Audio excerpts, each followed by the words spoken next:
They say the city never sleeps, but down here, at the bottom of Manhattan, it sometimes feels like it's holding its breath. And looming over it all, like a concrete sentinel, is One New York Plaza, a building that doesn't ask for your attention. It demands it. But what secrets does it hold within its walls? What stories could these cold, hard surfaces tell if they could speak? Let's find out, shall we?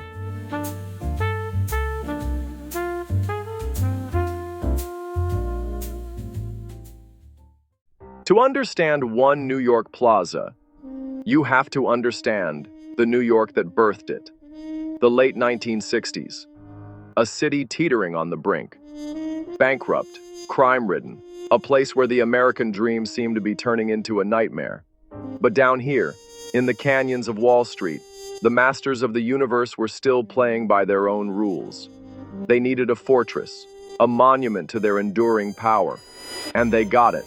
Built on land that wasn't even land a century before, dredged up from the river, a testament to man's relentless ambition. This was, no doubt, the perfect location.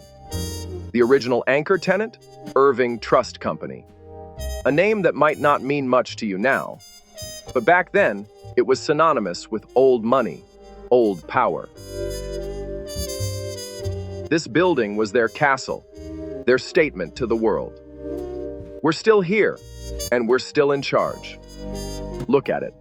That relentless grid of precast concrete. Those deeply recessed windows, like eyes staring out at the city. It's not a friendly building.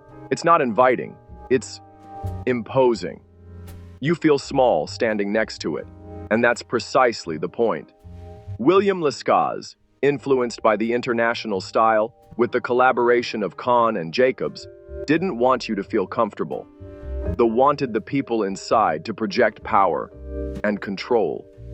And I will say, they achieved their purpose. The waffle pattern isn't just decorative, it's functional. It increases stiffness of the load-bearing precast panels, allowing for a reduced number of interior columns. More space, more power to the tenant. Genius, in a brutally efficient sort of way.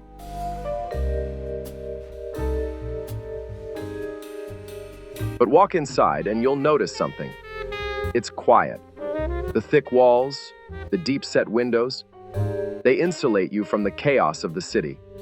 It's a cocoon of power, a place where deals are made and fortunes are won and lost. And speaking of space, let's talk numbers, shall we? Because even poetry needs a little bit of accounting. One New York Plaza stands at a respectable, but not ostentatious, 640 feet. That's 195 meters for you metric folks. 50 floors of office space, totaling a rather hefty 2,583,000 square feet, or roughly 240,000 square meters. Built, believe it or not, for a mere, at that time, $120 million. Enough room for a small army of lawyers, bankers, and whatever else lurks in the financial district these days. It's not the tallest, it's not the flashiest, but it's got volume, darling. It's a heavyweight, a contender, a building that occupies space with the confidence of a seasoned prizefighter. But here's where things get interesting. You might look at, say, the Chrysler Building, with its iconic spire, or even the taller yet slender One Vanderbilt, and assume they're packing more square footage. Assumption, my friends, is the mother of all architectural blunders. The Chrysler, for all its Art Deco glory, clocks in at around 1.2 million square feet. Less than a half.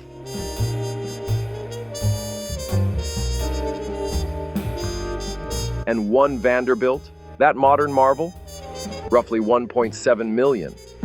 Impressive, yes, but still significantly less than our unassuming concrete champion down at One New York Plaza.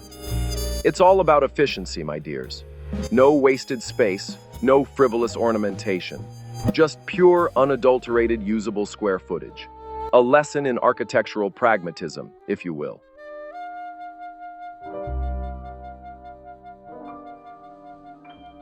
Over the decades, One New York Plaza has been home to a who's who of the financial world. Banks, law firms, trading houses. The names have changed, mergers and acquisitions have come and gone, But the one constant has been power. This building has witnessed it all. The boom times, the busts, the scandals, the triumphs. It's a silent observer of the ebb and flow of capital. Goldman Sachs was here. Salomon Brothers. Remember them? The masters of the universe? This was their playground, and it's still home to some heavy hitters. Fried, Frank, Harris, Shriver, and Jacobson. A law firm with a name longer than some buildings are tall. And let's be honest, what kind of firm chooses an office in a place that looks this serious? So, what does it feel like to work in One New York Plaza? I've talked to people who've spent years within these walls. Some describe it as a sanctuary, a place of refuge from the city's madness.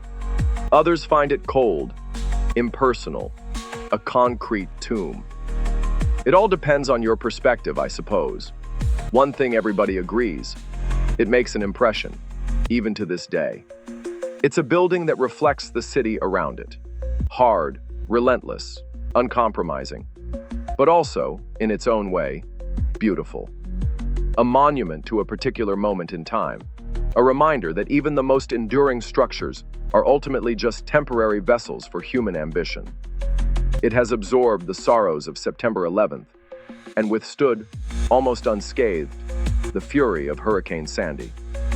One New York Plaza, a building that embodies the spirit of a city that never gives up, never backs down, and never apologizes. It's a survivor, a witness, and a reminder that even in the concrete jungle, there are stories waiting to be told. What will the next chapter bring? Only time will tell. But one thing's for sure, this building will be here, watching, waiting, and silently judging us all. So, there you have it. Another concrete fable from the files of your favorite architectural raconteur. If you enjoyed this little stroll down memory lane, or, if you just enjoy staring at large buildings, feel free to hit that like button. Or don't. Subscribe to the channel, maybe? Leave a comment if you've got a burning question about precast concrete or the existential dread of late-stage capitalism. Or just go about your day. I'm not the boss of you. Either way, keep looking up, New York. You never know what you might see.